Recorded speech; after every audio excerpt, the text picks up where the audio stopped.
Hello, good morning, and welcome to Unacademy, a one-stop destination for the English medium civil services aspirants. This is my The Hindu newspaper analysis of this week. Let's get started and look at the topics that we have to discuss today. 8 in total, and just to tell you, I have picked 2 to 3 articles from Indian Express as well. Let's get started and let's look at topic number 1. An opinion column written by Faizan Mustafa. Universities are different from religious institutions. Now, there is a lot of technical jargon used in this article, but we will focus on the relevance for the civil services examination. We'll pick the relevant content and discuss that. Nothing more, nothing less. When it comes to the Constitution of India, under Article 30 of the Constitution, a special protection is available to minorities. Constitution says all minorities, whether based on language or religion, these minorities, whether based on language or religion, they have a fundamental right. And what is that fundamental right? To establish, manage, and administer what? Educational institutions of their choice. All minorities, although this term minority has not been defined in the Constitution, but Article 30, again, an important fact, it is exclusively available to the citizens of India. That means this fundamental right is not available to aliens. In fact, Articles 15, 16, 19, 29, and 30, these are the 5 fundamental rights exclusively available to the citizens, not available to the aliens. Under Article 30, Constitution says all minorities, whether based on language or religion, they have a fundamental right. And what is that fundamental right? They can establish, they can manage, and they can administer educational institutions of their choice. The protection is, A, when it comes to funds, for example, the central government or the state governments may provide funds to educational institutions. Constitution says, while providing funds to educational institutions, the state shall not discriminate against a minority educational institutions. That means even minority educational institutions can get funding from the state, despite the fact that the state is secular. Second, when it comes to reservation in educational institutions, you would know that there is reservation for scheduled castes, scheduled tribes, other backward classes, economically weaker sections of the society. This reservation for SCs, STs, OBCs, EWS is not applicable to a minority educational institution. Number 3, when it comes to a minority educational institution, they can reserve up to 50% of the seats for the students of their own religious community or their own linguistic community, which means a lot of constitutional protections are available to minority educational institutions. Under Article 30, all minorities, whether based on religion or language, they have the fundamental right to manage, administer, and establish educational institutions of their choice. And when it comes to reservations, they don't extend to minority educational institutions. They can reserve up to 50% of seats for their own community. And when the state is providing funds, granting funds, it should not discriminate against a minority educational institutions. And in fact, these minority educational institutions, they have a lot of freedom when it comes to recruiting staff, whether it is teaching staff or non-teaching staff. They have a lot of freedom when it comes to admission criteria as well. So a lot of protection is available to a minority educational institution. In fact, if you look at Karnataka, there is one community called Lingayats. these Lingayats have been for a long time asking for a minority status. They're saying we are not Hindus, treat us as a minority. And there are experts who say that the reason why Lingayats are asking for a minority status is so that this Lingayat community can establish, manage, and administer educational institutions of their choice. And they can create these institutions for the promotion of their own community. When it comes to Aligarh Muslim University, the predecessor of Aligarh Muslim University was the Anglo-Oriental College, which was established by Sir Syed Ahmad Khan way back in 1877. Why? Because Sir Syed Ahmad Khan, although some argue that he was also one of the proponents of two-nation theory, despite the fact that this two-nation theory then was not in currency. It was propounded by Muhammad Ali Jinnah. But the seeds of two-nation theory, some would say, can be traced to the teachings of Sir Syed Ahmad Khan. He was the one who advocated that the Muslim community should get closer to the British government, should get closer to the colonial government. Why? Because Muslim community, according to him, they have suffered because of the revolt of 1857, in which the Muslim community participated in massive numbers, large numbers. And this is where initially the colonial government targeted the Muslims and later on targeted the Hindus and then created a policy called divide and rule. Sir Syed Ahmad Khan thought that Muslims are backward when it comes to their social status, educational status. So we need to establish an educational institution which can, apart from teaching religion and the Quranic teachings, can also impart modern Western education to the Muslim community. And for that, he set up Anglo-Oriental College. And long story short, it is this Anglo-Oriental College which later on transformed into an Aligarh Muslim University. And this Aligarh Muslim University was then established under the Act passed by the legislature in 1920. In fact, in the Constitution of India, when we look at Schedule 7 of the Constitution, there is entry 63 in Schedule 7. And this entry 63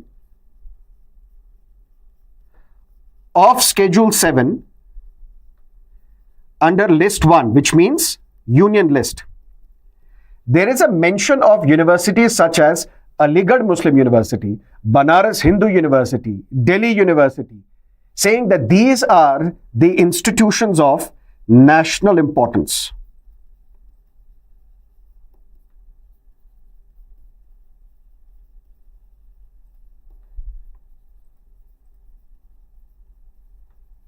These are the institutions of national importance, which means under entry 63 of List 1 of Schedule 7, which means the Union List, it says that Aligarh Muslim University, Banaras Hindu University, Delhi University, these are the institutions of national importance.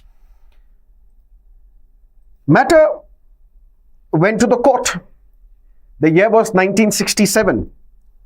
The Supreme Court in Aziz Basha versus Union of India held that Aligarh Muslim University was neither established by Muslim community nor administered by the Muslim community.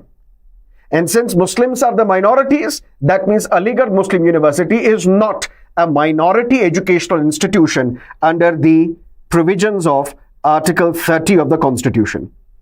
Why? Because although the predecessor was Anglo-Oriental College, but Aligarh Muslim University was established by the Act of the Legislature in 1920. Initially, who was administering this university? The Muslim community themselves. But later on, the management of this university was transferred to the university court. Initially, the court would consist only of the Muslims. But later on, non-Muslims were also added to this university court, who would later on administer the Aligarh Muslim University. So in 1967, in Aziz Basha versus Union of India, Supreme Court said, since Aligarh Muslim University is not established by the Muslim community, because it is established by the central legislature, it is not in fact administered by the Muslim minority, because it is administered by the court, which includes non-Muslims as well, which means Aligarh Muslim University is neither established by Muslim minority nor administered by the Muslim minority, And in fact, in Aligarh Muslim University, non-Muslims are also given admitted as students. In fact, it is not only religious instruction which is taught. It is not only religious education which is imparted in Aligarh Muslim University. Other scientific subjects are also taught. Humanities are also taught, which means Aligarh Muslim University is not a minority educational institution. The year was 1981. Parliament, what it did, it amended the 1920 law, which had established Aligarh Muslim University. Why? Because in Aziz Basha, Supreme Court said it is not a minority educational institution. Now the legislature is amending this law to say, no, AMU is a minority educational institution. Why? Because it was established by the Muslim community to promote their own language, to promote their own culture, to promote the educational opportunities for their own community. Hence, it is a minority educational institution. And the year was 2005 when Aligarh Muslim University decided that we will provide reservation to Muslims up to 50% in postgraduate medical courses, PG medical courses. Because if you are a minority educational institution, you can reserve up to 50% of the seats for your own community.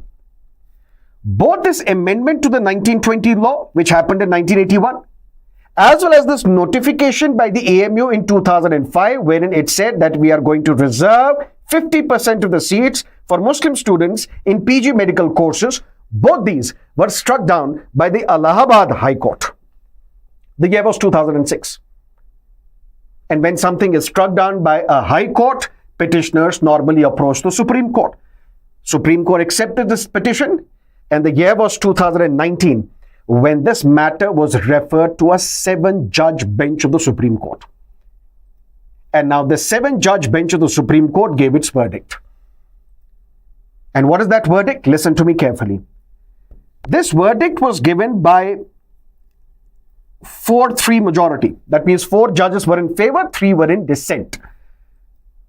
But listen to me carefully when I say Supreme Court has not declared or ruled that AMU is a minority educational institution. No. That matter will be decided by another bench of the Supreme Court. Sir, what are you saying? I'm saying the 7-judge bench of the Supreme Court did not rule or declare that AMU is a minority educational institution. Then what did Supreme Court rule by the majority of 4:3? A test which will be used by the courts to determine whether an institution is a minority educational institution or not. Now this test which has been prescribed by the Supreme Court in this 7-judge bench case, this will be used by another bench of the Supreme Court to decide, to apply this test, whether AMU is a minority educational institution or not. And various constitutional experts say that it is this 7-judge bench judgment which has paved way for Supreme Court to declare AMU is a minority educational institution. But it has not declared it yet. It will declare, it may declare. But that is a matter to be decided by another bench of the Supreme Court. This 7-judge bench only prescribed a test which should be followed by the courts to determine whether an institution is a minority educational institution or not. And what is that test? Supreme Court said, when somebody establishes an institution, or let's say a minority community establishes an educational institution of their choice, it is not necessary that you only want to establish this institution to protect, preserve, and conserve your culture or conserve your language. That means you can't say that a minority educational institution is one whose ultimate purpose is the conservation of language and culture of their community. Although that is an important factor, that is an important reason why you are establishing an educational institution, but that cannot be the only purpose. Your purpose can also be to impart technical education, professional education, any other education. Number one. Number two, even if there is a minority educational institution which is admitting students from other communities, That does not mean that this minority educational institution, which is admitting students from other communities, it will lose its minority status. No. Third, that does not mean that minority educational institution is established by a community just to teach their own religious education. Secular education can also be taught.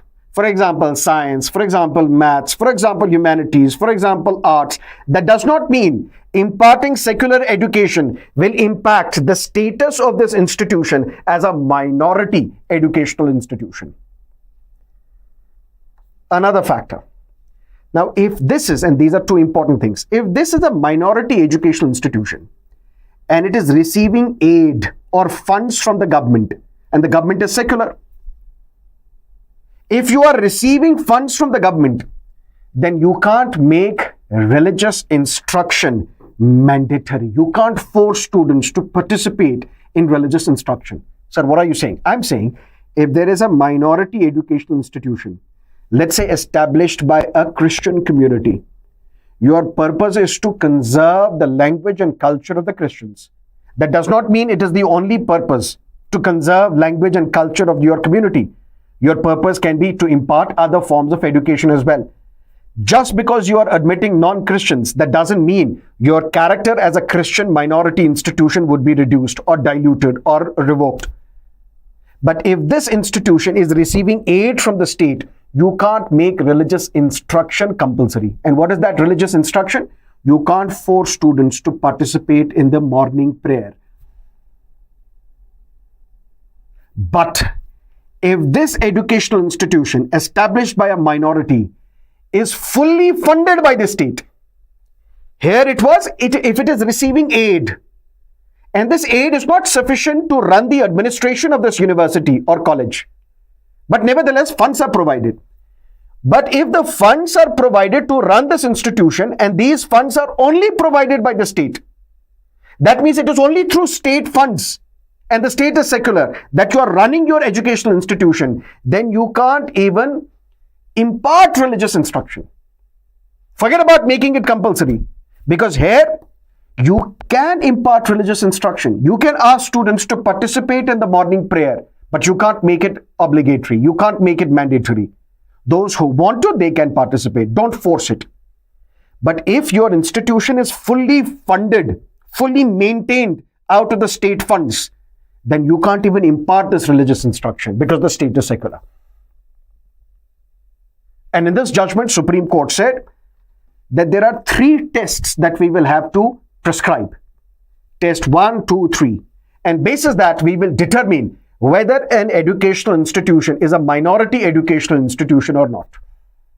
And then this test will be used by a different bench of the Supreme Court to decide whether AMU is a minority educational institution or not. What is this test?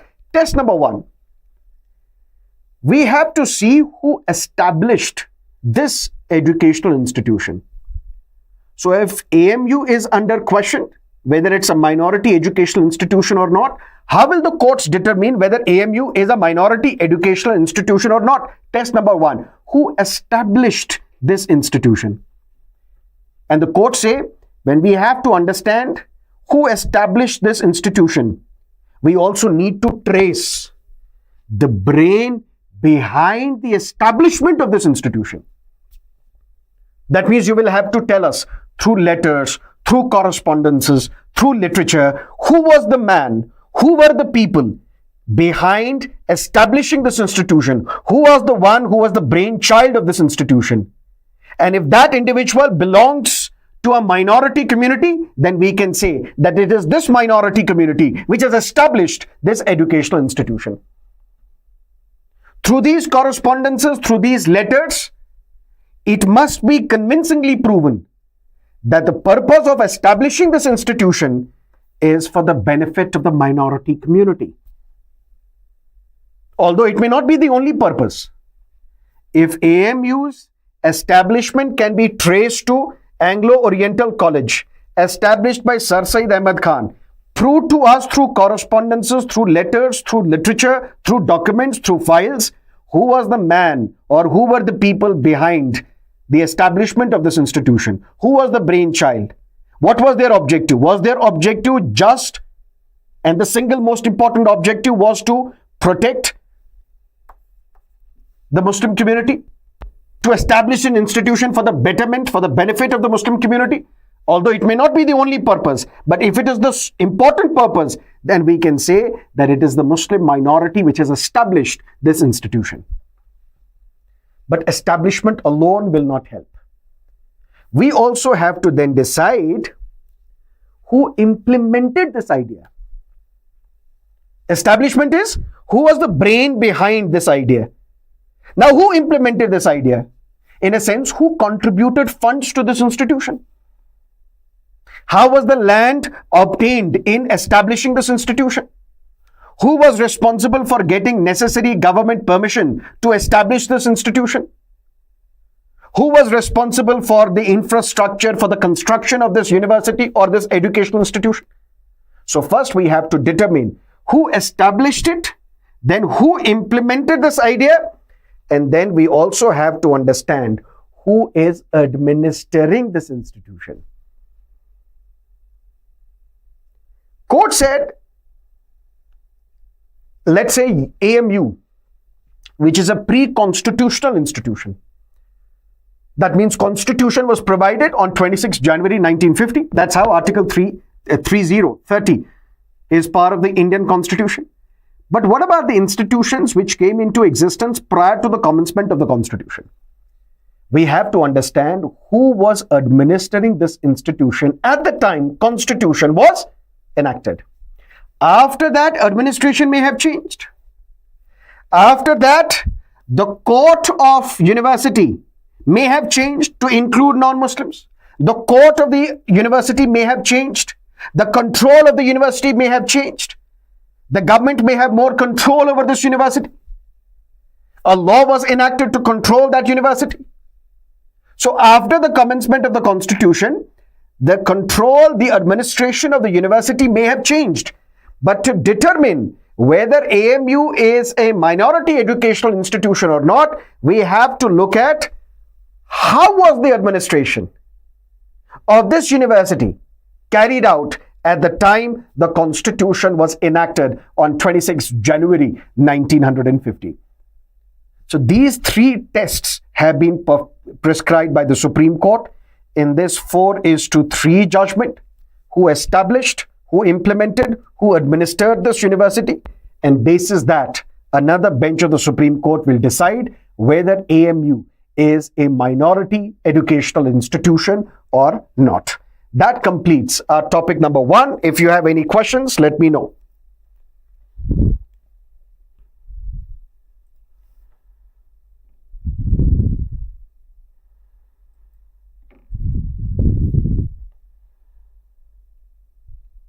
These are not religious institutions. These are educational institutions. But if these educational institutions are established by a religious community, then it can impart its own religious instruction as well. Now let's look at an editorial, a resounding victory. It was September 2024 when a Marxist leader, a communist leader in Sri Lanka,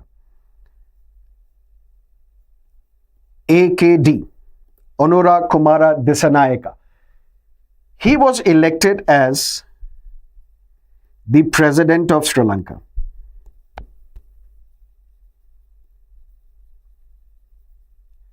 But some of you would also know that in Sri Lanka, we have a semi-presidential system.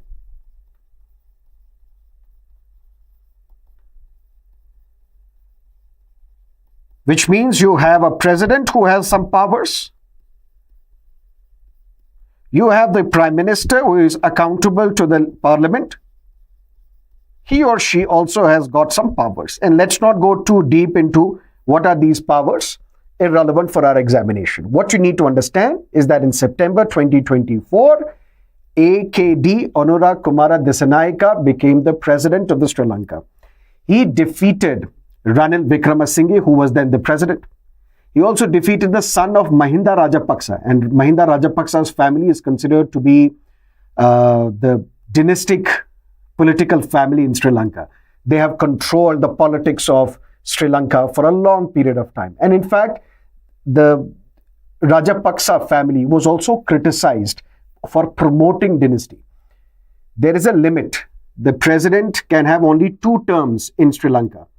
So when Mahinda Rajapaksa became the president of the Sri Lanka for 2 terms, and you would also recall that it was under his term that the Sri Lankan civil war got over, when LTTE was defeated, when Mr. Prabhakaran of LTTE was killed. Long story short, after 2 terms of Mahinda Rajapaksa, now the power should remain with the family. He got his brother Gotabaya Rajapaksa elected as the president of Sri Lanka. And in fact, Gotabaya Rajapaksa's presidentship, we saw there were 5 members of the Rajapaksa family who were the ministers, defense minister, so on and so forth. But then in 2021, there was a crisis immediately after the COVID, which led to the economic crisis of 2022. Economic crisis of 2022 in the sense, inflation was at its peak. There was a ban on fertilizers. Massive power cuts were introduced. Ultimately, people thought that this is enough is enough.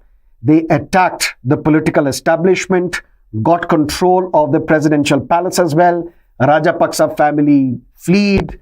New government came to power, new president came to power, and after that, elections were held. And AKD, who is considered to be the first non-family member or who is not part of the Sri Lankan formal political system, he got elected on the promise of anti-corruption, clean government, and he became the president of Sri Lanka in 2024. But the point is, he belongs to an alliance called NPP, National People's Power. And one of the most important political party which is part of this alliance is JVP, Janata Vimukti Peramuna. And it is this political party which was responsible in Sri Lanka for launching 2 violent revolts or revolutions, not revolutions, 2 violent revolts in Sri Lanka, because they wanted people's power to be restored in Sri Lanka. Marxists are revolutionary by their nature, and they wanted to revolt against the establishment in Sri Lanka. And through these 2 revolts, they wanted to capture political power. And this JVP was considered to be anti-Tamils as well, because you would know that there was a civil war in Sri Lanka. The northern and eastern part of Sri Lanka, which is inhabited by the Tamil minority, they wanted a separate Elam, separate country for the Tamil minority residing in the northern and eastern part of Sri Lanka. And JVP was against it. In fact, when this civil war was going on, when this crisis was going on, it was Rajiv Gandhi's government which persuaded Sri Lanka to have an Indo-Sri Lanka Accord.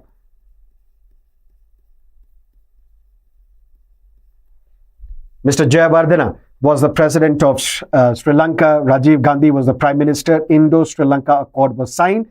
And it is because of this accord that 13th Amendment was made to the Sri Lankan Constitution of 1978. Because the modern Sri Lankan Constitution is that of the 1978. And what this 13th Amendment does, it says Tamil as well as Sinhala is the official language of Sri Lanka. English will be the link language in Sri Lanka. And because of this 13th Amendment, it was promised that there will be devolution of powers.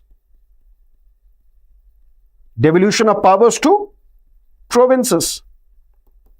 That means provincial governments will be created, which means provincial government will be created in northern and eastern part of Sri Lanka as well, dominated by the Tamils, who are a minority in Sri Lanka, but majority in the northern and eastern part of Sri Lanka.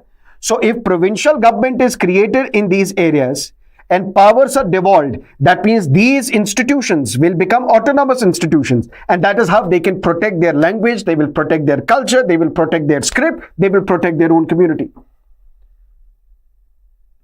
But despite this amendment, this devolution of powers has not taken place, which means land as a function has not been given to these provincial governments. Financial powers have not been provided. Police powers have not been provided. And this is where in 2016, the chief minister of this province directly requested the government of India that you should take up officially this matter and persuade and force the Sri Lankan authorities to implement fully 13th Amendment to the Sri Lankan Constitution. And in fact, it has been a position of the government of India whenever Indian government officials meet the Sri Lankan authorities, they tell them and can try to convince them that you should implement fully 13th Amendment. And in fact, it's an emotional issue in Tamil Nadu as well. But long story short, when AKD became the president of the Sri Lanka, it was argued that he has not got the support from the Tamils and the Muslims in north and east part of the Sri Lanka. And whenever parliamentary elections will take place, whether his political party will control the parliament or not will immensely be dependent upon whether the Tamils and the Muslims in northeast Sri Lanka will vote for this political party. Because this political party is not known to be sympathetic to the Tamil cause. In fact, JVP was vehemently against the 13th Amendment to the Sri Lankan Constitution. And in fact, when Mr. AKD was elected as the president of Sri Lanka, the Indian envoy to Sri Lanka was the first one to meet the newly elected president. But now when the parliamentary elections has taken place, contrary to what the critics would say and had predicted, this political party, this alliance, National People's Power, which is an alliance of various trade unions, activists, and this JVP political party, it has got the majority in the Sri Lankan parliament. And just before these elections, AKD had promised that we will release the political prisoners. Those political prisoners who were advocating for more constitutional safeguards and protections to the northern and eastern part of Sri Lanka, they were arrested. He promised that we will release them. He also promised that those lands in the northern and eastern part of Sri Lanka, which has been forcefully acquired by their successive states, by the successive governments, we are going to restore these lands. However, it remains to be seen whether this new government, which has the president of Sri Lanka belonging to a political party, and this political alliance has the majority in the parliament as well, whether this combine of the president and the parliament will be in a position to successfully implement this 13th Amendment to the Sri Lankan Constitution. That is something that we will have to keep an eye on. And also we will have to keep an eye on the Marxist president of Sri Lanka, whether he will be move closer to China, or whether he will be equidistant or will maintain good relations with both India as well as China. And in fact, Mr. Vaiku, who is one of an important politicians in Tamil Nadu, he is also one of the critics of AKD, saying he is against Tamils. And whether it is good for India to have AKD's political alliance sweep these parliamentary elections, only time will tell. But this is what you need to understand from this editorial. Any questions?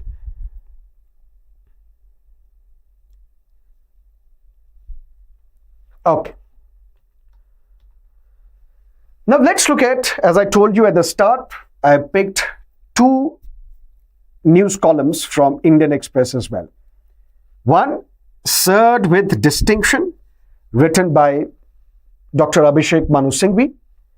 And a couple of days ago, there was another column written by Pratap Banu Mehta on November 12, Chief Justice of his time. One article is critical of the retired Chief Justice of India, Justice Chandrachud, and the other article is in praise of Justice Chandrachud.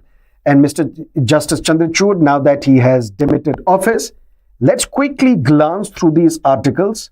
what is the criticism and what is the support received by former Chief Justice of India, Justice Chandrachud. Why Pratap Banu Mehta? Once Barack Obama was addressing media, and along with him was Dr. Manmohan Singh, who was the then Prime Minister of India. And Barack Obama said, when Dr. Singh speaks, the world listens. So he commanded a lot of respect.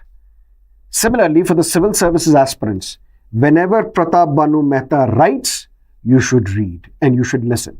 India's foremost political scientist. Let's first look at Abhishek Manu Singhvi. Why is he praising Justice Chandrachud and why is he writing this column wherein he says served with distinction? He has a rule called 90-10 rule.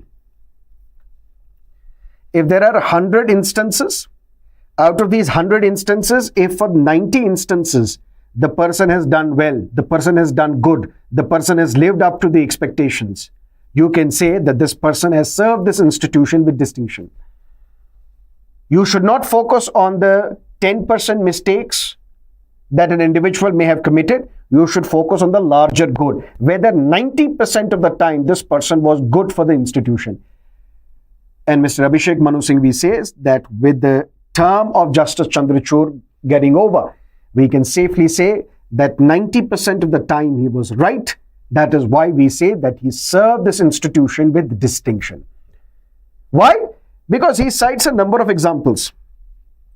He says, look at the important cases in which Justice Chandrachud was part of.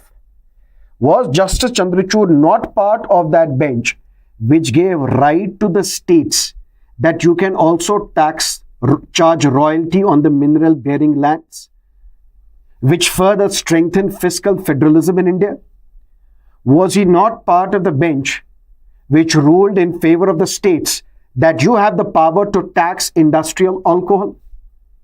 Was he not the part of the bench which ruled that electoral bond scheme is unconstitutional? Was he not part of the benches as the puny judges, brother judge, not as the Chief Justice, which decriminalized homosexuality, which decriminalized adultery? Was he not part of the bench which ruled in Puttaswamy case that right to privacy indeed is a fundamental right under Article 21? Was he not part of the dissenting judgment? He was the judge who dissented when it comes to Aadhaar case, and he said Aadhaar is blatantly unconstitutional, violating right to privacy. So he was part of the significant judgments, and as a judge, he also overturned his own father's judgment in ADM Jabalpur case. When in ADM Jabalpur case, the Supreme Court had said that during emergency, habeas corpus is also suspended. His father, Justice Chandrachud, Y.V. Chandrachud, he was part of the Supreme Court bench. So this is one reason why Abhishek Manu Singhvi says Justice Chandrachud served India's Supreme Court with distinction.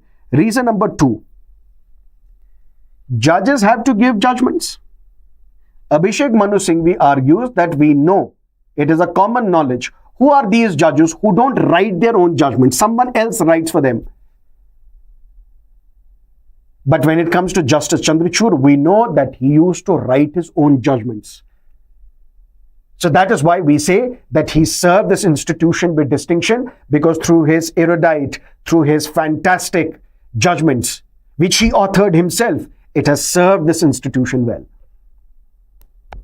Apart from the fact that he would also give lectures, talks, go to Bhutan and give a speech, attend interviews, give interviews to the media on a regular basis. So he was not only writing judgments, he was not only hearing cases, at the same time, outside of the court, he was also involved in improving judicial literacy in India. Hence, he served this institution with distinction.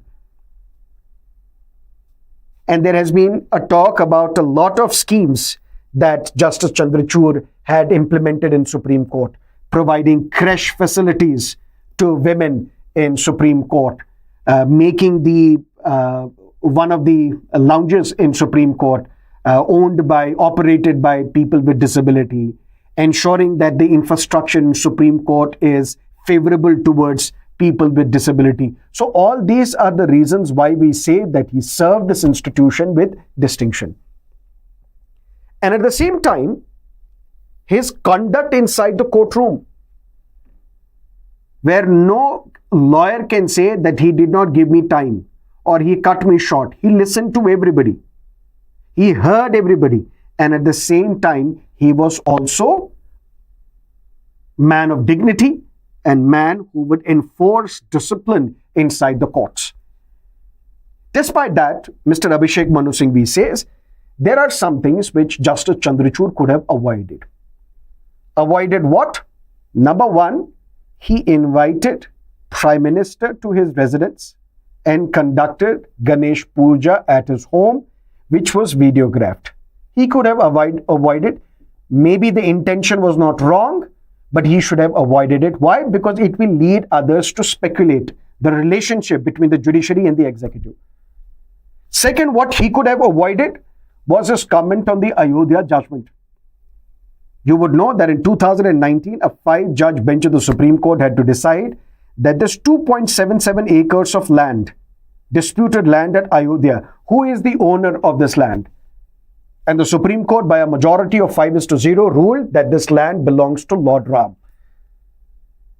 Who is the author of this Ayodhya judgment? Nobody knows. Why? Because this judgment, the author of this judgment is anonymous. Anyone out of these 5 judges could have written this judgment. And Supreme Court clarified that we wanted this judgment to remain anonymous because we wanted this judgment not to be seen as the reflection of an individual judge, but as the collective reflection of the institution of the Supreme Court.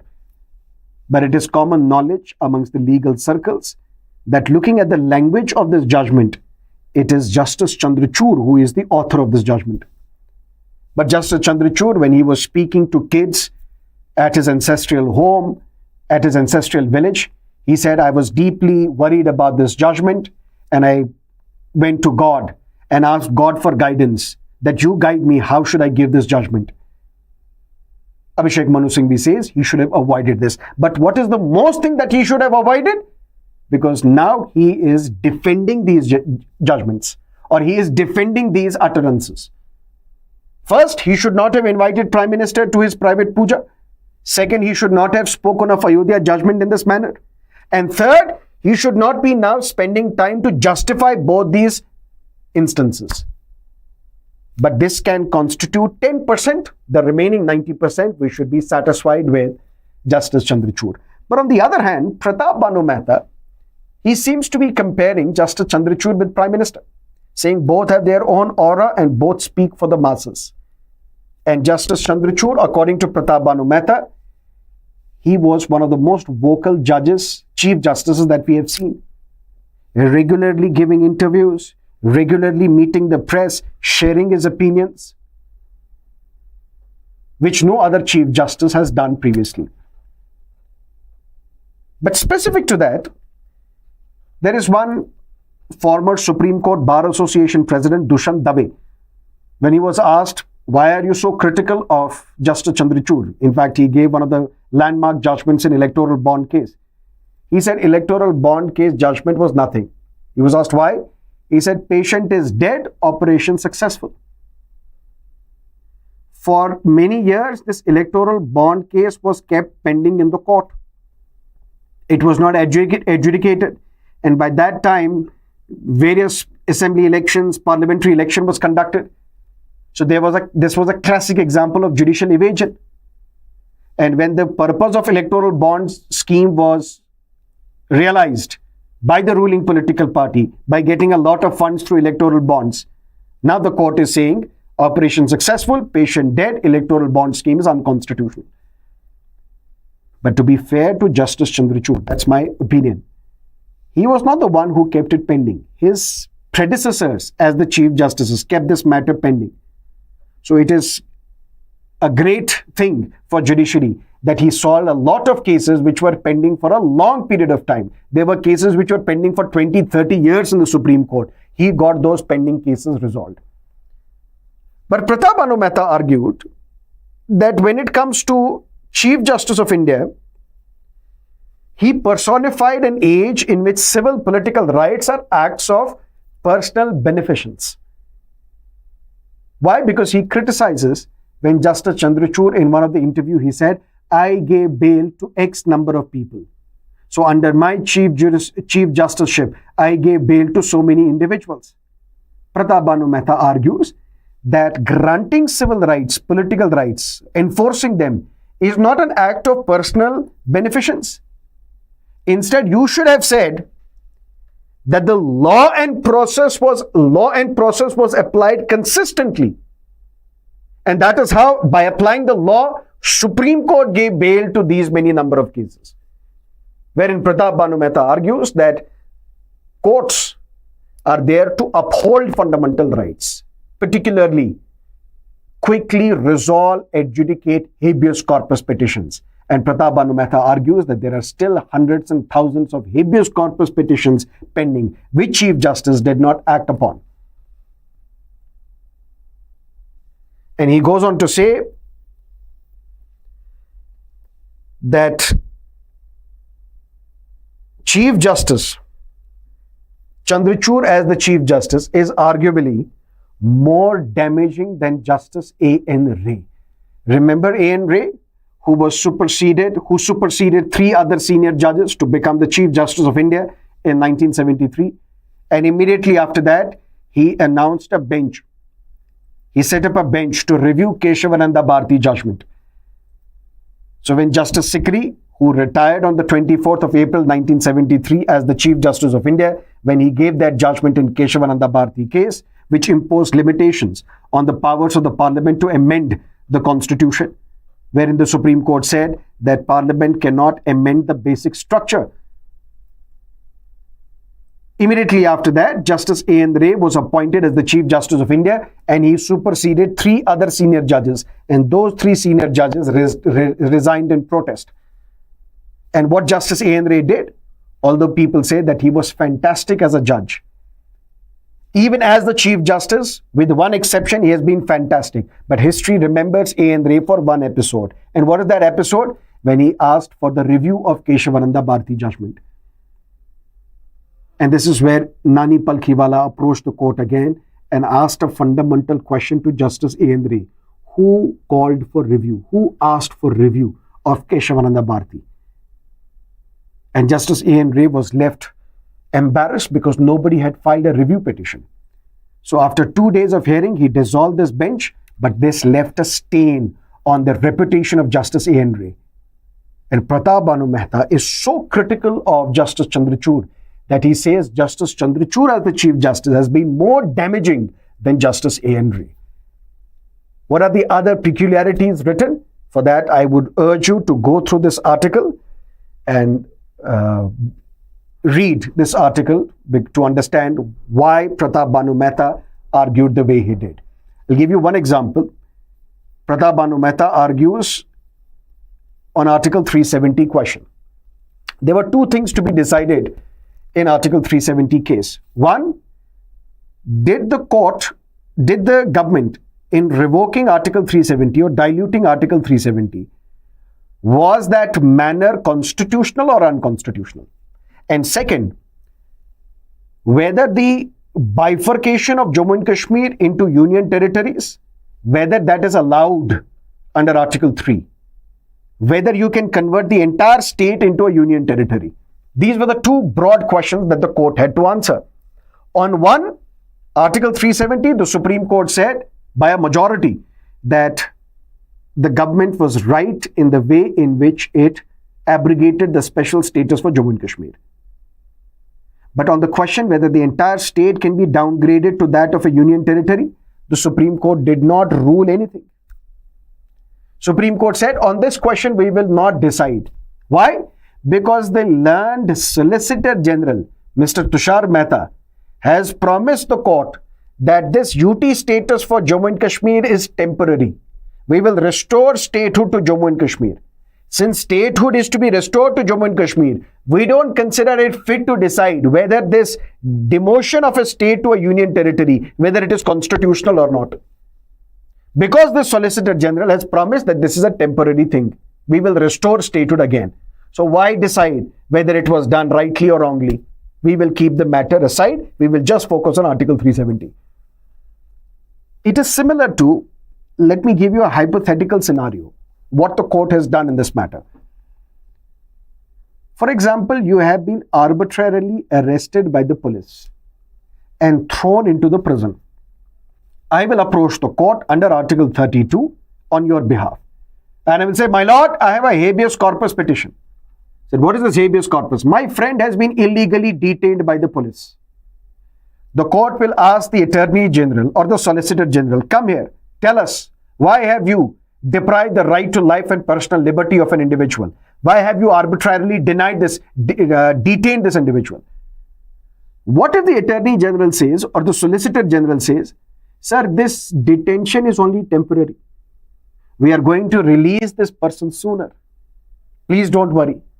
Will the court accept the statement given by the Solicitor General and say, okay, since the Solicitor General has promised that this arrest is only a temporary phenomena, we are going to release this person after some time. We don't have to get into this and decide whether this arrest is legal or illegal, constitutional or unconstitutional.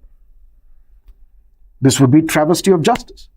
So Pratap Banu Mehta argues that at least the court, whether by majority or minority, it should have decided whether it was right the way Jammu and Kashmir as a state was demoted to union territories. Because by that logic, India is a federal country. And in federal country, there are two units, center and states. What is Article 1 saying? India, that is Bharat, shall be a union of states. And we know that this phrase union of states means federation of states. That means India is a federal polity, where there is distribution of powers, where there is dual government, one government at the center, one government in the states. Distribution of powers, union list, state list, concurrent list. If Jammu and Kashmir as a complete state was demoted to a union territory, and if this is right, what stops a future government from converting Maharashtra into a union territory, Tamil Nadu into a union territory, Karnataka into a union territory, UP, Punjab, Uttarakhand, Jharkhand, West Bengal as union territories? That means then India will have center and union territories. These union territories are directly under the control of the center. That means then Article 1 would become India, that is Bharat, shall be a union of union territories. That means through this you are converting federal constitution into a unitary constitution. So one of the most important cases of federal consequence that should have decided by the court, that was related to Jammu and Kashmir Reorganization Act, which Chief Justice, as the head of that bench which decided that case, did not care to decide. Other instances, for example, the split in Shiv Sena in Uttar Pradesh, which led to the fall of the government, resignation of Uddhav Thackeray as the chief minister. The Supreme Court, after hearing the case for so many days, left the matter back to the Speaker of the Maharashtra Legislative Assembly. You decide whether these people should be disqualified under anti-defection law or not.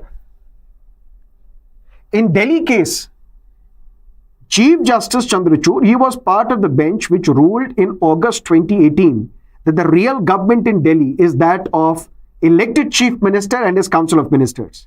Whatever advice they give to the Lieutenant Governor is binding on the Lieutenant Governor. Chief Justice Chandrachud was also part of the bench which ruled that services, it is under the control of the Chief Minister, under the control of the elected government in Delhi, not the Lieutenant Governor. Yet after that, Parliament amended the NCT law, National Capital Territory of Delhi Act, and said the government in Delhi is that of the Lieutenant Governor. So basically diluting, through this amendment, two important judgments of the courts were diluted. Yet Chief Justice of India delayed hearing this matter, adjudicating this matter. Although on the contrary, he was the best person to hear this matter expeditiously, quickly. Why? Because he was part of the bench in 2018, which said the real government is that of the elected government. He was part of the bench which said services are under the control of the state, under the control of the elected government. Yet he delayed hearing this case and now he is no longer the Chief Justice. It is because of these reasons, and then some things that Chief Justice said towards the end of his tenure related to Ayodhya, and then calling Mr. Modi to his Ganesh Puja at home, This, according to, not me, according to Pratap Banu Mehta, makes Justice Chandrachud arguably a Chief Justice more damaging than Justice A.N. Ray. Okay?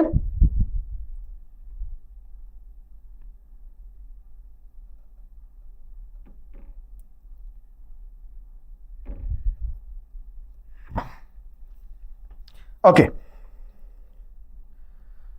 Elon Musk meets Iran's UN ambassador to ease tension with the United States.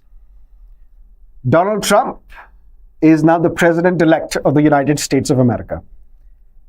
And we discussed the Hindu editorial a couple of days ago, wherein the Hindu editorial says, New Delhi should look into the nominees of President Trump and then decide whether we should give in to the pressures of the new US government or whether we should hold our ground. One such nominee is Vivek Ramaswamy and Elon Musk. Together, they will be heading the United States Department of Government Efficiency. Donald Trump has appointed one vaccine critic as the head of the health department. So these nominees of Donald Trump are very, very interesting, exciting, and there is an ancient Chinese curse. There's an ancient Chinese curse which says, may you live in interesting times. These are the interesting times where a vaccine critic is appointed as the head of the health department. Now, be that as it may, Elon Musk has now met Iran's UN ambassador. This is very, very important, significant for the peace in the Middle East, which means it is important for India's energy security, which means it is important for Indian diaspora in the Middle East, who are in large numbers. So this article directly affects India and Indian interest in Middle East, and hence is important for the exam. For that, you need to understand what may be the future of Joint Comprehensive Plan of Action, JCPOA, which is also known as the Iranian nuclear deal. This Iranian nuclear deal was signed in 2015, came into force in 2016.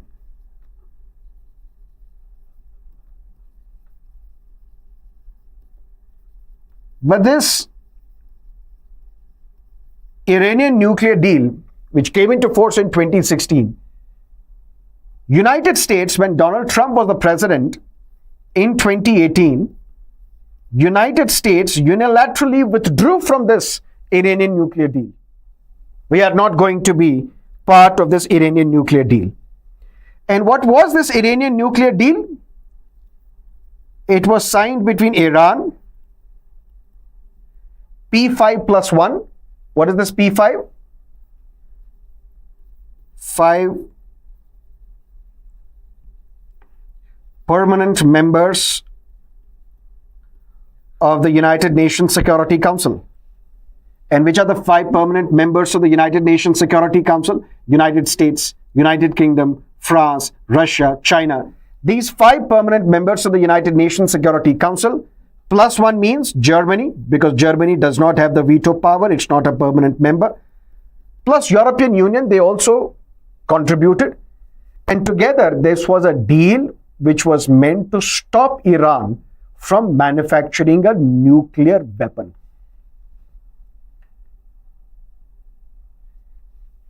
There were some who were critical of this Iranian nuclear deal.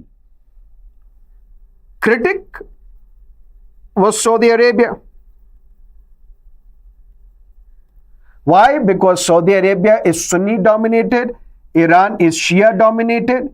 If there is a Iranian nuclear deal where the beneficiary is Iran, because when Islamic Revolution happened in Iran in 1979, where the Shah, the Emperor of Iran, was deposed, an Islamic Revolution where Ayatollah Khamenei or Khomeini became the supreme leader of Iran.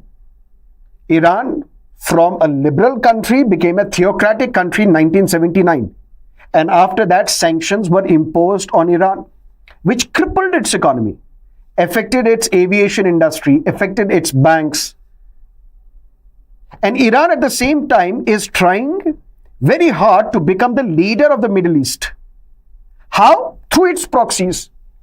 Because Iran has proxies such as Hezbollah in Lebanon,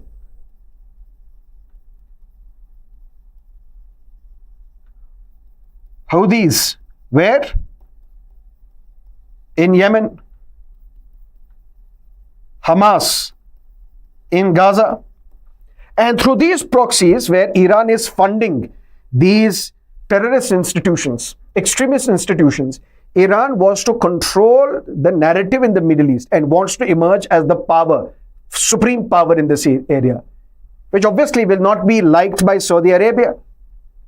Because after this Iranian nuclear deal was signed, one by one, some of these sanctions would have been revoked, which would have affected favorably the Iranian economy, which was not to the liking of Saudi Arabia. And Saudi Arabia criticized this Iranian nuclear deal, saying we should have been consulted. Another important leader in this region, Israel, was also not in favor. There are countries which have proclaimed themselves as the nuclear power countries. For example, United States, for example, China, for example, United Kingdom, for example, France, for example, Russia, India. We also declared in 1998 that we are a nuclear power.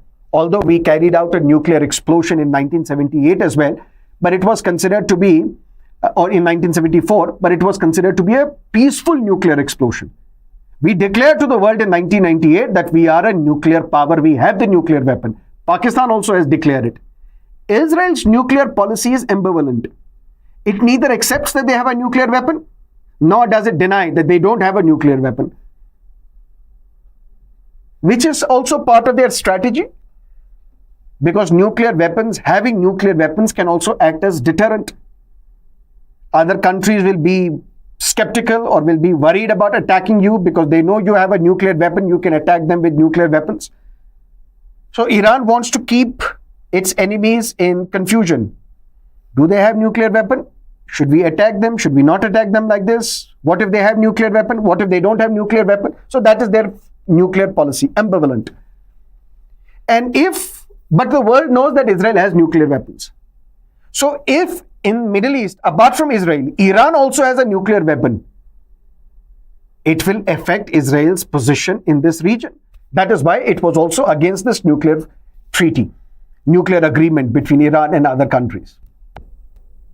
But those who supported this treaty, they said Iran was in any case closer to getting a nuclear weapon. If we would not have signed this treaty, Iran would have been in a position to test nuclear weapon in 1 month. Now, because of this treaty, Iran will still be able to have nuclear weapon, but it will take 1 year. Critics argued, what is the difference between 1 month and 1 year? In any case, nuclear weapon will be produced, manufactured, tested by Iran. World leaders said 1 month and 1 year is a big time in global politics. If through this treaty we will get 1 year, if Iran gets 1 year to make a nuclear weapon, we will get to know. So we will have time to enforce more sanctions against Iran, to use force against Iran, to force them not to test this nuclear weapon. Otherwise, right now, without treaty, they will hardly take a month to test nuclear weapon. After that, where do we go? As part of this treaty, Iran accepted that whatever nuclear centrifuges that we have, we are allowing inspection of these nuclear reactors.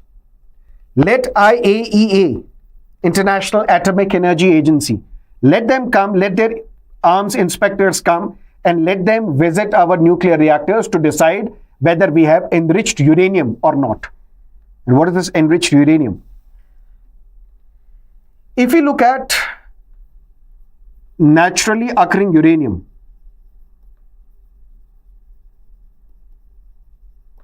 it has 0.7% of uranium-235.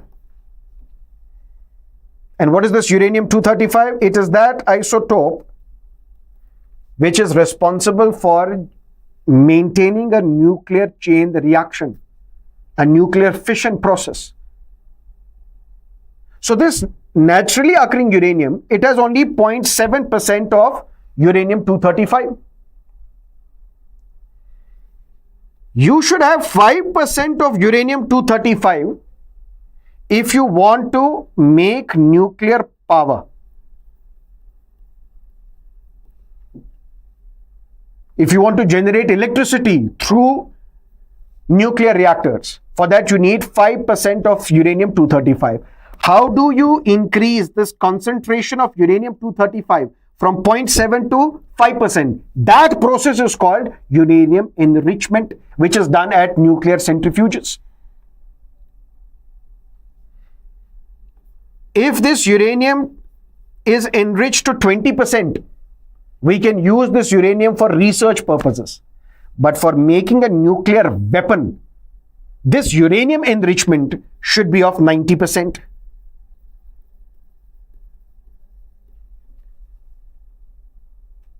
Through this deal, there was limitation imposed on Iran on this enriched uranium.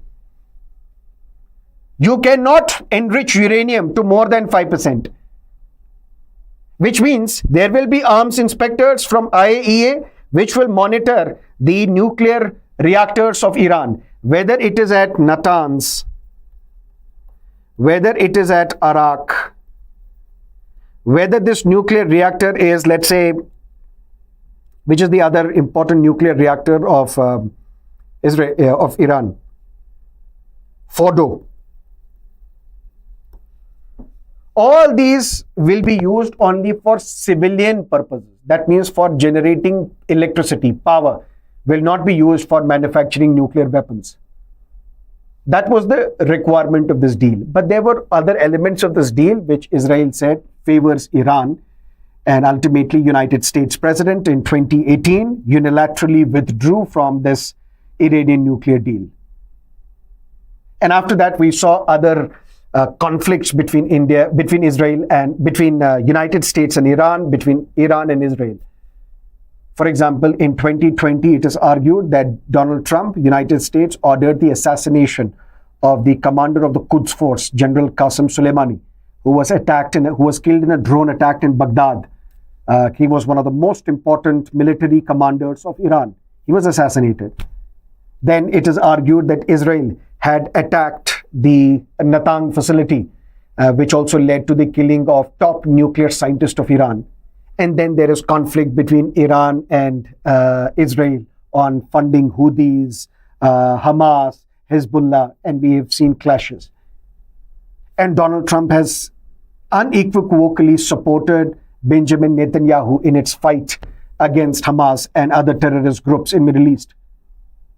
And in this backdrop, coming this meeting of Elon Musk with Iran's UN ambassador, it sparks new interest in this joint comprehensive plan of action. Maybe Donald Trump will surprise anyone to end conflict in Middle East.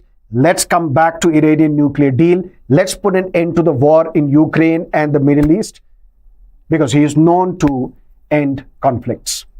For that, let's wait and watch. This is what you need to know from this article.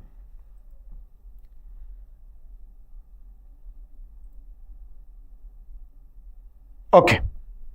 Now, government cites 17 reasons to deny or cancel foreign fund registration of NGOs. This Foreign Contribution Regulation Act was passed in the year 1976 when the country was in a state of emergency. 1975, emergency was imposed. 1976, FCRA was passed. What was the purpose? At that time, whoever was the critic of the government, Indira Gandhi's government, that critic was called that there is a foreign hand in these criticisms, in these protests, in these demonstrations. And this foreign hand refers to the Central Intelligence Agency, which is the intelligence agency of the United States. So Shrimati Indira Gandhi thought that whoever is speaking against me and my government, he is funded by CIA, which means foreign hand. And to ensure that there is less involvement of foreigners or foreign countries in India's politics, FCRA was enacted. What is the main purpose of this FCRA? Some people, some institutions are barred from receiving foreign contributions. If you are judges of the courts, if you are editors or the publishers of the newspapers or new magazines, if you are the candidates contesting election, you cannot receive foreign contribution, which means you cannot receive foreign donation. And any institution, if it wants to receive foreign contribution, it has to apply for FCRA license. Without this license, you cannot get foreign contribution, foreign donation. This 1976 Act, it was repealed in 2010. Another law was passed in 2010, and this FCRA had major amendments in 2020.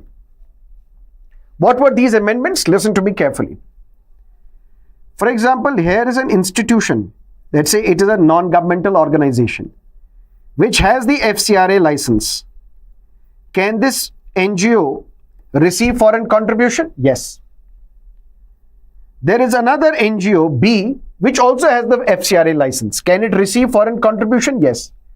Prior to 2020, this A could have transferred some of that money to B. That means you and me, we are both eligible to receive foreign contribution. That means both of us have the FCRA license. I received contribution.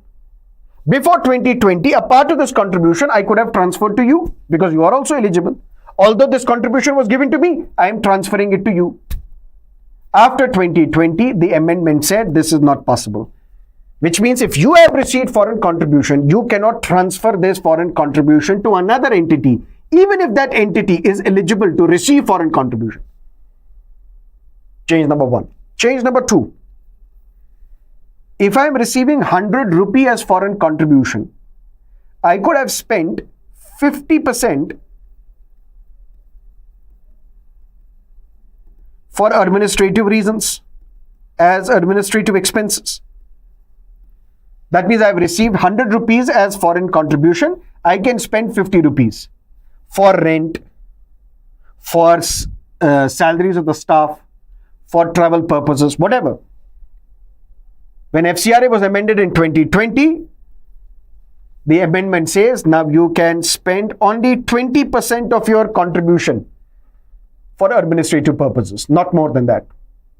But the most important thing was registration of FCRA or extension of this FCRA license or renewal of this FCRA license. Here is an institution which has the FCRA license. But this FCRA license is valid for 5 years. Within 6 months of the expiry of this license, I have to apply to the government, which means the Home Ministry, which is responsible for this, MHA. I have to apply for the renewal. Now, before MHA can issue me a renewal certificate, will renew my FCRA license, it may order an inquiry.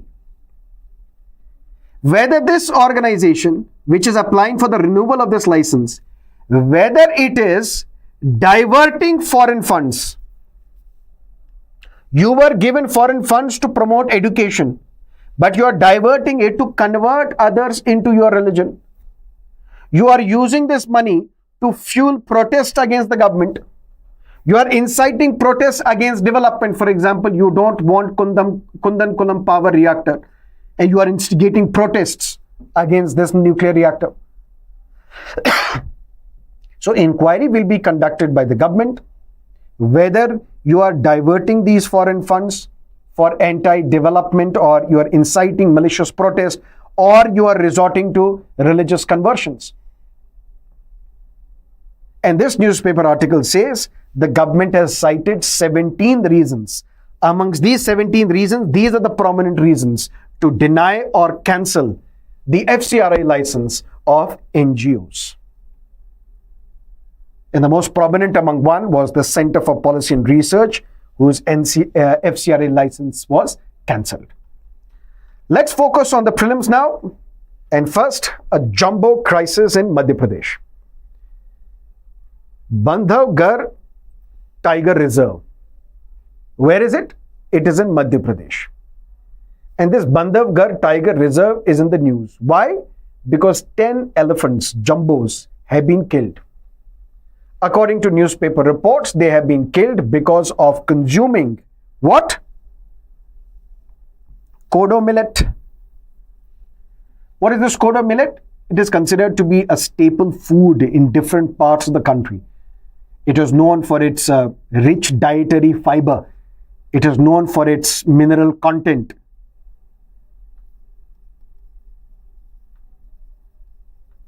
Rich in fiber, rich in minerals. But if this kodo millet is harvested in, let's say, monsoon, during the damp conditions, there is a possibility that this kodo millet may also be infested with mycotoxins. What is a mycotoxin? A toxin, a poison which is produced by fungi, the contamination of fungi. Long story short, this kodo millet was contaminated with fungi, which was eaten upon by these elephants, which poisoned these elephants, and 10 of these elephants got killed. And now the regulator, which is the environmental regulator, it has sent notice, the National Green Tribunal, it has sent notice to state government as well as central government. Give us the reasons why 10 elephants have died at Bandhavgarh Tiger Reserve. But Bandhavgarh Tiger Reserve, one is Bandhav, the other is Ghar. Bandhav means brother. Ghar means fort. According to the legend, this Bandhavgarh, because this Bandhavgarh Tiger Reserve, it also has a Bandhavgarh fort. And according to the legend, Lord Ram had given this Bandhavgarh fort to his brother Lakshman so that you can keep an eye on Lanka. So that is something that you also need to understand from this topic. That's how you link a current affairs topic with art and culture or history. And when it comes to art and culture, you will see that in this Bandhavgarh Tiger Reserve, you will see paintings, caves. And within this, you will also witness Shesh Shaya. What is this? Lord Vishnu is lying horizontally, sleeping on this bed. And this bed is made up of coiled, 7-headed snake.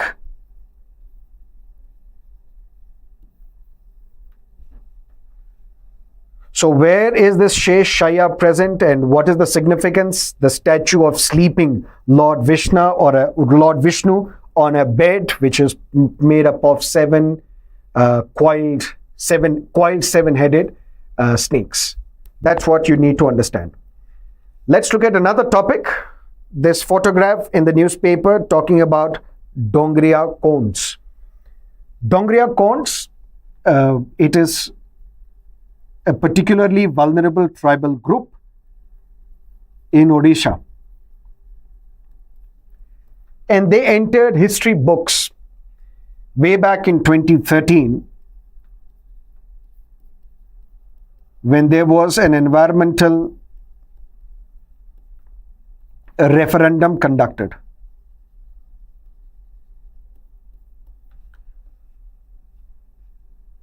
Dongria Kondh, who reside in the Nyamgiri Hills in Odisha, they worship Nyam Raja, right? Vedanta was an organization which had got the permission that you can extract bauxite from the underneath of this Nyamgiri Hill. These Dongria Kondh, they protested. They say, we are worshipping Nyam Raja. We don't want any extraction of bauxite because you are affecting our cultural rights. Ultimately, matter went to the court and the court asked the Dongria Kondh's Gram Sabha, that you decide whether you want to give permission to Vedanta to extract bauxite or not. This is known as the environmental referendum. And in this entire environmental referendum, Dongria Kondhs, they vehemently oppose the extraction of bauxite in Nyamgiri Hills. When it comes to PVTG, can you tell me the history of this? The year was 1973. Embark Commission. The Embark Commission said, let's create another distinct tribal group called Primitive Tribal Group.